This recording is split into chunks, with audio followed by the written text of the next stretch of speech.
नमस्कार श्रोता मित्र, वेद पाठशाला की अगली कक्षा में आपका स्वागत है।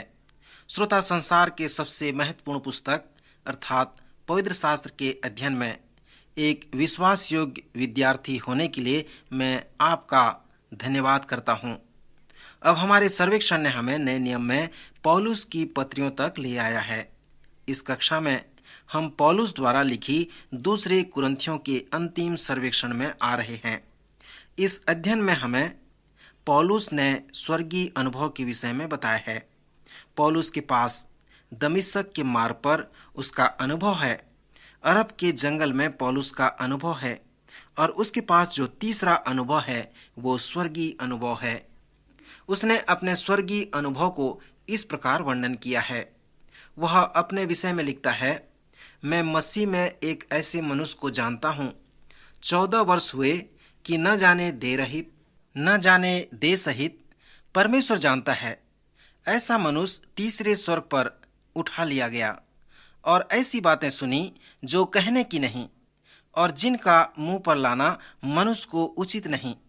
ऐसे मनुष्य पर तो मैं घमंड करूंगा, परंतु अपने ऊपर उन निर्बलताओं को छोड़ अपने विषय में घमंड न करूंगा, क्योंकि यदि मैं घमंड करना चाहूं तो मूर्ख न होऊंगा, क्योंकि सच बोलूंगा तो भी रुक जाता हूं।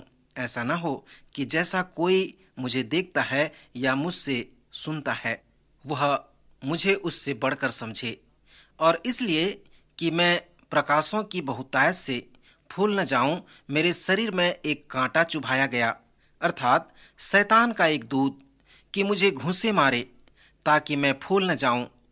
इसके विषय में मैंने प्रभु से 3 बार विनती की कि मुझसे यह दूर हो जाए, और उसने मुझसे कहा, मेरा अनुग्रह तेरे लिए बहुत है, क्योंकि मेरी सामर्थ निर्बलता में सिद्ध होती है। इसलिए मैं बड़े आनंद से अपनी निर्बलताओं पर घमंड करूंगा कि मसीह की सामर्थ मुझ में छाया करती रहे। इस कारण मैं मसीह के लिए निर्बलताओं और निंदाओं में और दरिद्रता में और उपद्रवों में और संकटों में प्रसन्न होऊंगा, क्योंकि जब मैं निर्बल होता हूं तभी मैं बलवंत होता हूं।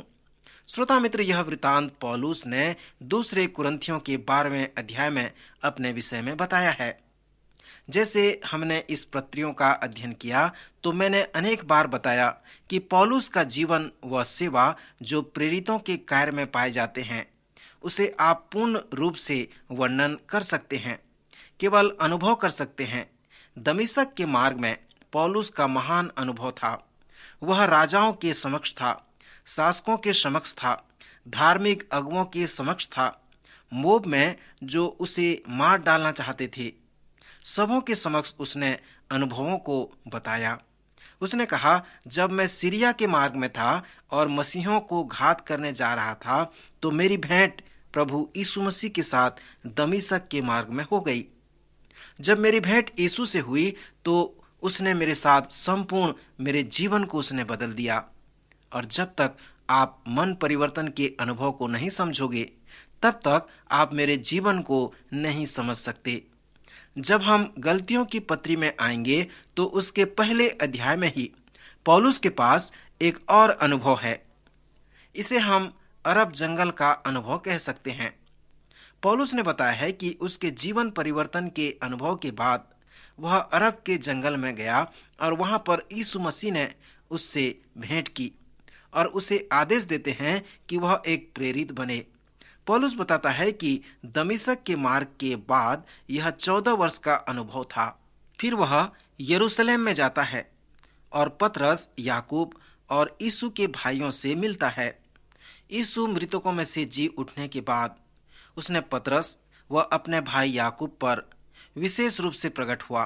सो उन दोनों लोगों को पौलुस देखना चाहता था जो पुनरुत्थित यीशु से भेंट किए थे। पौलुस ने हमें गलतियों के प्रथम अध्याय में बताया है कि यीशु ने उसे अरब के जंगल में आदेश दिया कि वह यूनानियों के लिए प्रेरित बने। सो इस प्रकार पौलुस ने देखा कि प्रेरित होने के लिए किसी को यीशु के बपतिस्मा से लेकर उसके ऊपर उठाए जाने तक उसके साथ रहने की आवश्यकता नहीं है, परंतु यह वहां के लोगों का साधारण विश्वास था। पौलुस ने कहा कि प्रेरित होने का जो विषय है वह इस प्रकार है कि यदि कोई यीशु मसीह द्वारा आदेश पाता है कि वह प्रेरित बने तो वह प्रेरित बन सकता है। और इस विषय में पौलुस इसे अपने स्वयं के लिए कहता है। सो पौलुस के पास दमिश्क के मार्ग में जीवन परिवर्तन का अनुभव था और उसके पास अरब के जंगल का अनुभव था। उसने कहा कि 3 वर्ष तक उसने यीशु के साथ समय बिताया। जिस प्रकार अन्य प्रेरितों ने भी 3 वर्ष तक यीशु के साथ रहा, पौलुस भी 3 वर्ष तक प्रभु यीशु मसीह के साथ रहा। पौलुस के अनुसार पुनरुत्थित प्रभु यीशु उन सभी बातों को पौलुस को सिखाया जिसे उसने हमें लिखी है, जैसे धर्म विज्ञान, पास्तरी, श्रेष्ठ ग्रंथ रत्न जो रोमियो के पहले, दूसरे कुरिन्थियों में और गलतियों की पत्री और इफिसियों की पत्री में मिलता है। पौलुस के पास तीसरा अनुभव है। यदि आप पौलुस को समझना चाहते हैं तो इस अनुभव को समझना जरूरी है। मित्र, यह तीसरा अनुभव एक स्वर्गीय अनुभव है। दूसरा कुरिन्थियों के 12वें अध्याय में उसने हमें अपने स्वर्गीय अनुभव के विषय में बताया है। पौलुस कहता है, मैं तीसरे स्वर्ग तक उठा लिया गया। इस स्वर्गीय अनुभव में बहुत कुछ बातें हैं जिसे पौलुस स्वयं ही नहीं समझ पाता है। उदाहरण के लिए उसने कहा है कि शायद पौलुस स्वर्ग में देह सहित गया था या देह रहित गया था। उसे परमेश्वर ही जाने, मैं नहीं जानता। दूसरा कुरिन्थियों का ये लेखांश मेरी सहायता करता है। ऐसा लगता है कि पौलुस ने जो इस अनुभव का वर्णन किया वह उस समय हुआ जिस समय वह लुस्त्रा में उसे पथरवा किया गया था। कुछ विश्वास करते हैं कि जब उस पथरवा उसे किया गया उस समय वह मर गया था और तीसरे स्वर्ग तक उठा लिया गया था। सो पौलुस कहता है कि जब वह तीसरे स्वर्ग तक उठा लिया गया तो स्वर्गीय अनुभव में जिन बातों का उसने अनुभव किया है उसे उसने किसी को नहीं बताया।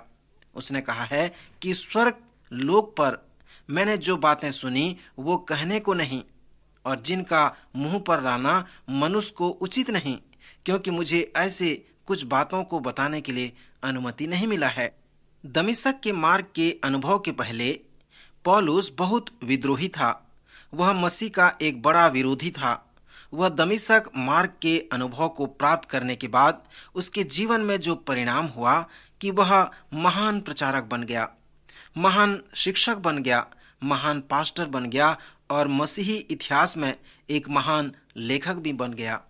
वह मसीह के लिए जिया, मसीह द्वारा जिया और मसीह में जिया, क्योंकि पौलुस एक रब्बी था, एक गुरु था, एक विद्वान था, बड़ा ज्ञान रखने वाला व्यक्ति था। इसलिए उसके मन को बदलना कठिन था।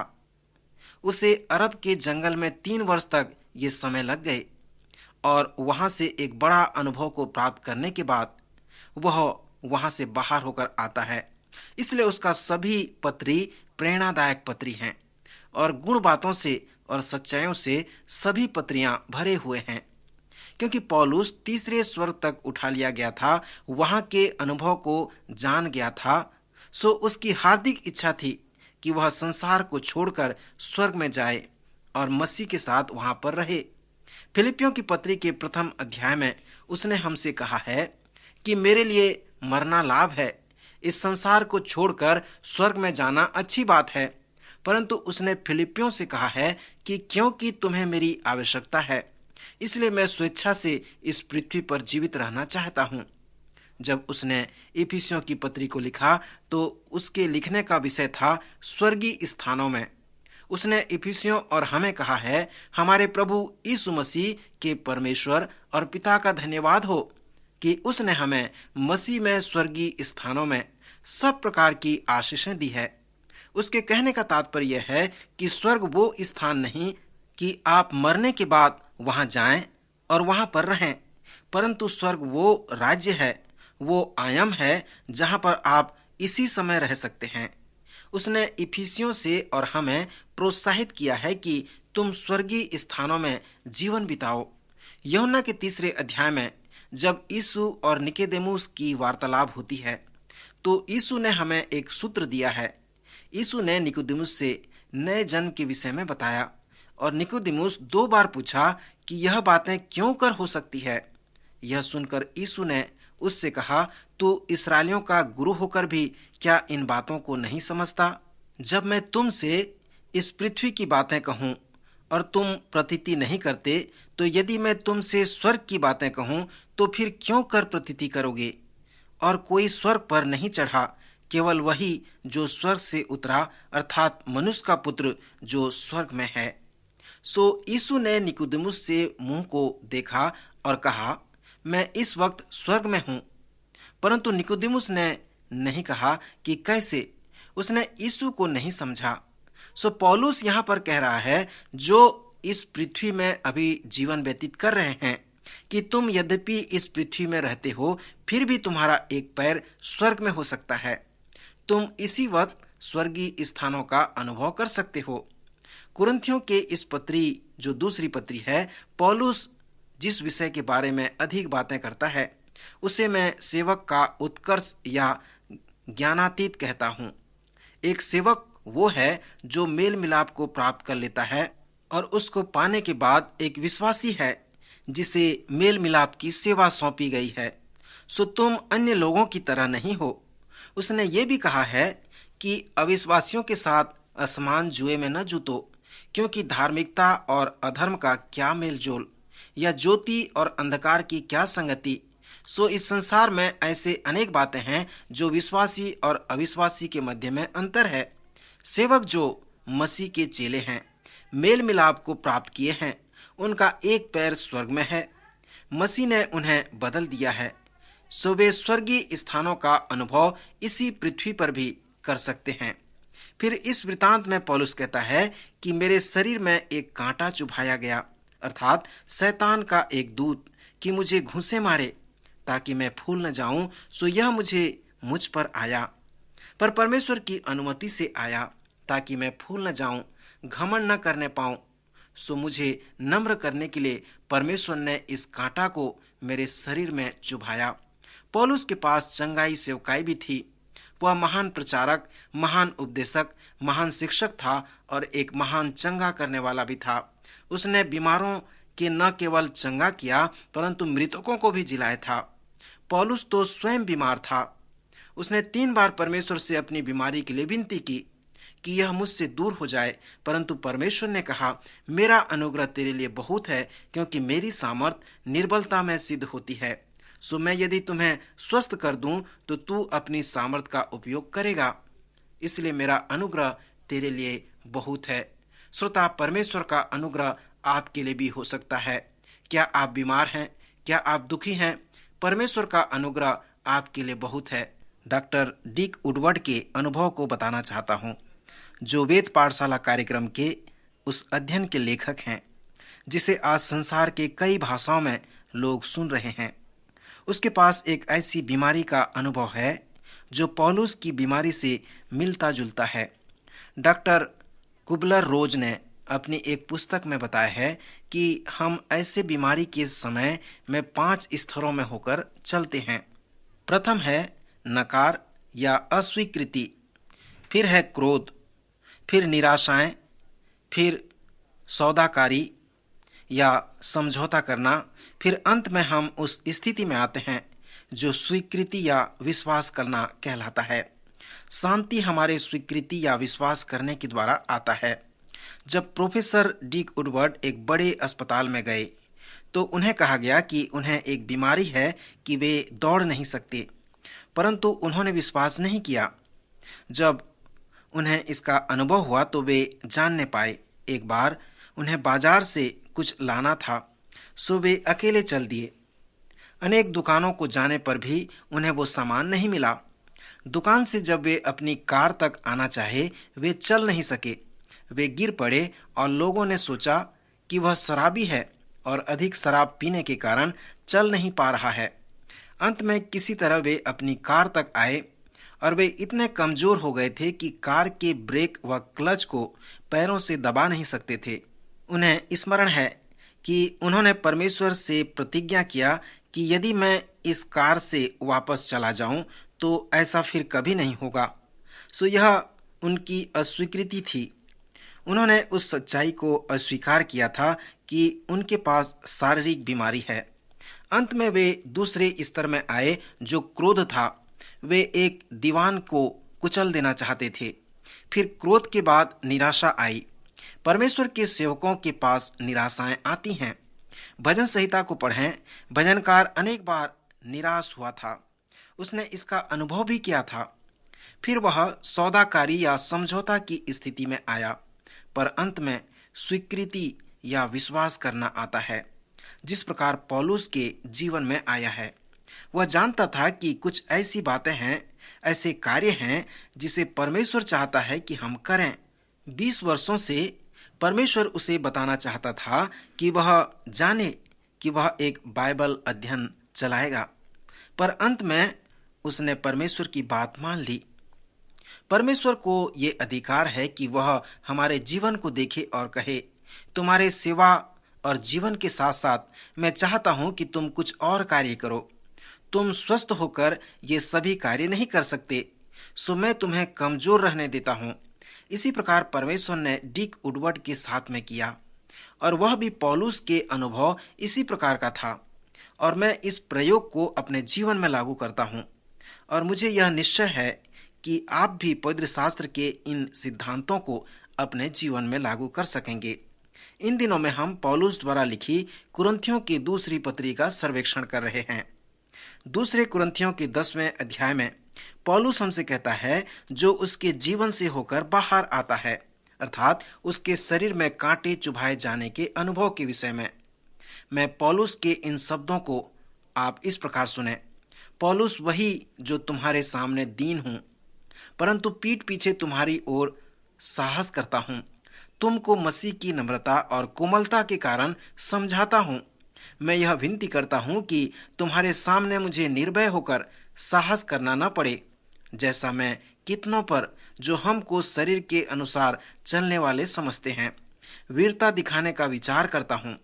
क्योंकि यद्यपि हम शरीर के चलाए फिरते हैं तो भी शरीर के अनुसार नहीं लड़ते, क्योंकि हमारी लड़ाई के हथियार शारीरिक नहीं, पर गढ़ों को ढा देने के लिए परमेश्वर के द्वारा सामर्थी हैं।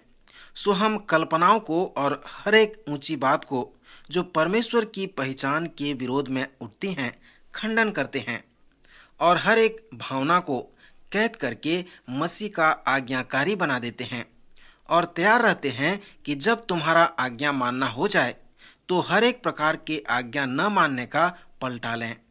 तुम इन्हीं बातों को देखते हो जो आंखों के सामने हैं।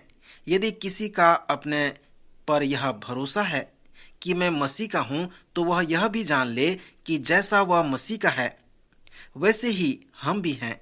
क्योंकि यदि मैं उस अधिकार के विषय में और भी घमंड दिखाऊं जो प्रभु ने तुम्हारे बिगाड़ने के लिए नहीं पर बनाने के लिए हमें दिया है, तो लज्जित न होऊंगा। यह मैं इसलिए कहता हूं कि पत्रियों के द्वारा तुम्हें डराने वाला न ठहरूं। यही है वो आलोचना जिसे कुरिन्थ के लोगों ने पौलुस के विरोध में प्रकट किया था। उन्होंने उसके पत्र की कोई परवाह न की। वे कहने लगे, वह बड़ी बड़ी बातें करता है, परंतु सब शोरगुल है। जब वह यहाँ आएगा तो आप देखने पाओगे कि उसमें ऐसी कोई महानता नहीं है, और आप इस प्रकार के बेकार प्रचारक को कभी नहीं देखने पाओगे। सो वे कुरिन्थ में पौलुस के विषय में इस प्रकार कहने लगते हैं। पौलुस ने उनकी आलोचना पर इस प्रकार उत्तर दिया था, क्योंकि कहते हैं कि उसकी पत्रियां तो गंभीर व प्रभावशाली हैं, परंतु जब देखते हैं तो वह देह का निर्बल और वक्तव्य में हल्का जान पड़ता है। सो जो ऐसा कहता है वह यह समझ रखे कि जैसे पीठ पीछे पत्रियों में हमारे वचन हैं, वैसे ही तुम्हारे सामने हमारे काम भी होंगे। क्योंकि हमें यह हिवाव नहीं कि हम अपने आप को उनमें से ऐसे कितनों के साथ गिने या उनसे अपने को मिलाएं जो अपनी प्रशंसा करते हैं और अपने आप को आपस में नाप तोलकर एक दूसरे से मिलाकर मूर्ख ठहराते हैं। यहाँ पर पौलुस कुरिन्थियों की आलोचना से अपने आप का बचाव करता है, क्योंकि उन्होंने उसके प्रेरित होने का विरोध किया था। यहाँ पर पौलुस शारीरिक रूप से कमजोर था और उसने कहा, तुम मुझे देखते हो और एक साधारण कमजोर व्यक्ति की तरह पाते हो, परंतु मैं तुम्हें बताऊं कि इस मिट्टी के बर्तन में असीम धन छिपा हुआ है और वो धन मसीह है। मेरे पास शास्त्रागार हथियार हैं।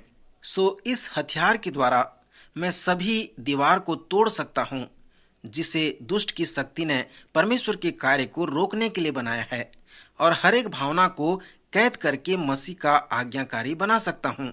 सो उसने उनसे कहा कि वह उन आत्मिक हथियारों को उनके लिए उपयोग करेगा। यहाँ पर जो चुनौती है वह इस प्रकार है कि क्या तुम उस सच्चाई को जानते हो जो कि तुम्हारे पास आत्मिक हथियार है? क्या आप ये मानते हैं कि आपके पास प्रार्थना की सामर्थ है, और जैसे आप प्रार्थना करके प्रार्थना के सामर्थ को प्रयोग करते हैं तो आपके पास आत्मिक हथियार होते हैं। इफिसियों की पत्री में पौलुस ने हमसे कहा है, वो सारे आत्मिक हथियार बांध लो जो सेवक के गुप्त उत्कर्ष हथियार हैं।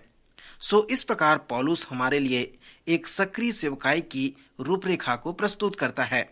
उसने कुरिन्थियों को लिखकर कहा है कि मेरा हृदय तुम्हारे लिए खुला हुआ है, परंतु तुम्हारा हृदय मेरे लिए बंद हो गया है। संपर्क व वार्तालाप के लिए यह एक अच्छा आंतरिक प्रस्तुतिकरण है। आप इसे अपने घर में, अपने विवाह में लागू कर सकते हैं।